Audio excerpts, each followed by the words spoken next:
Hey guys, I want to compare the two CO2 revolvers I have.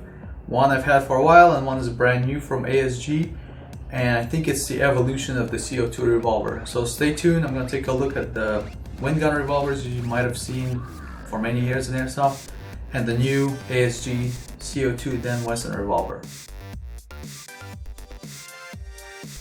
So the idea behind these guns is the same. They are powered by CO2. It's held in a grip back here on the wind gun and very cleverly hidden here on the Dan Wesson. The big difference is the feet per second. These guns were, I don't know if they're unregulated or they're regulated to a high FPS, and they would shoot in the 500s. I think this thing's clocked in at like 550 before, which is useless everywhere. I don't know where you could possibly use this in an actual airsoft game. So it basically becomes a backyard blinker.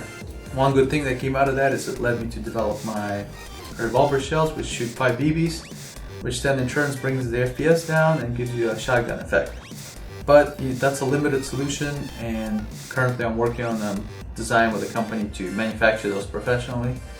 Now this gun has been tuned down to shoot in field legal ranges and CQB ranges, which of course is best appropriate for a revolver. You wouldn't want to use it in outdoors with 6 shots with actual shells. This one is shooting high 200s. It's advertised at 330. Mine's coming in a little lower than that. If you're using a CQB, it should be more than enough for anything within 50 feet. The second biggest difference is the hop-up option. This gun has no hop-up. It's a straight through barrel, so the BB comes out fast, but it drops with the normal rate of gravity as you would expect. This gun does have a hop-up. There's a little opening on the top here that you adjust with an Allen screw, which is included with the gun. And you could then dial it in for the proper hop like you would with any other gun. So those are two huge advancements that actually make this gun not just a novelty you shoot in your backyard. You could take this to a game. Beautiful part is they both use the same shells. And the same goes for the speed loaders. They have the same speed loader. I'm not a fan of this thing. Pretty big for something that you need a lot of. And it doesn't really work really well. I would recommend getting a third-party speed loader. I think this one is by HKS. I'll put a link to it. Let me unload it. This is a good way to unload, by the way, if you have time. Just slide it back in here and then you lock. And now you have your set. You can keep these in like M4 pouches. I use my Blue Force gear pouches when I did a gameplay with this gun. Stack them this way, pull it out, get your gun, break the cylinder, line them up, and then twist, let them drop, close the cylinder, toss it in the dump pouch, and you're good to go. You got 6 shots, double single action, so either you could cock it and shoot it, or pull the trigger, or cock the hammer and shoot it, just like that. And you got 6 shots. So use them wisely if you're using this in an actual game. Gun does have a safety back here, which I think is unnecessary. It's a revolver. It has a long trigger pull, so you're not going to really shoot it accidentally unless you're doing something dumb. Now this gun also has a safety. It's on the cylinder release. If you push it all the way back, it locks up the trigger. Push it forward, you could unlock it. Another huge difference is the finish. This has a standard metal finish you've seen on many guns. It's nice, it is actual metal, feels good, it's sturdy, I haven't had any issues with it. But the finish on this gun is pretty awesome. It's like a blue finish, I believe. It's really nice looking. It's hard to describe. It almost looks like it had an oil spill happen on it.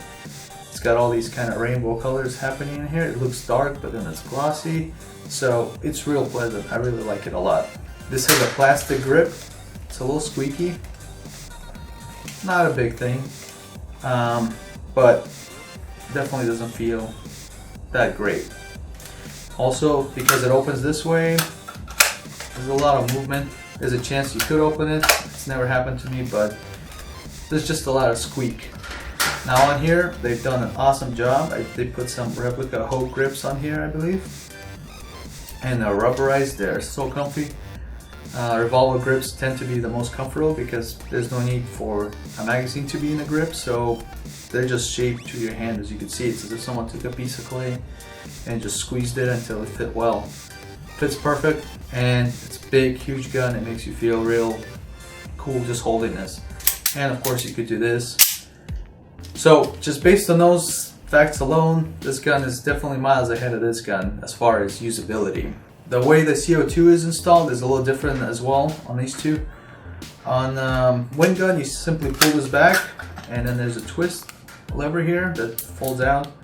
Twist it left, loosen up, take out the cartridge, put in the new one, twist it right until you hear it puncture, tighten it so it's not leaking, and you're done. And push this back, and you can go ahead and use the gun. It's a little bit more cumbersome on the ASG Revolver. You gotta peel this back, which is easy. A clever thing, they included an Allen wrench in here that you need to loosen the nut here to get to the CO2 cartridge. So twist it left, put a new one in, twist it right.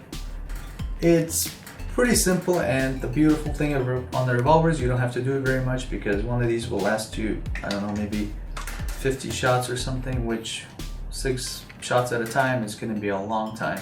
But it's a little bit more cumbersome, it takes a little bit more time, so that's something to be slightly aware of. It's not a huge deal. I'm willing to give up the convenience of a quick CO2 cartridge swap for a better, more comfortable, solid grip. So it's kind of a push when it comes to these two. One has the speed, the other one has the comfort. Two difference between these guns is how you can accessorize them. Now my wind gun came with 2 rails which slide on here and here, and honestly they were real pain to put on. This one I think took some perhaps hammering, perhaps some white vice clamps to get it on there, but it wasn't easy.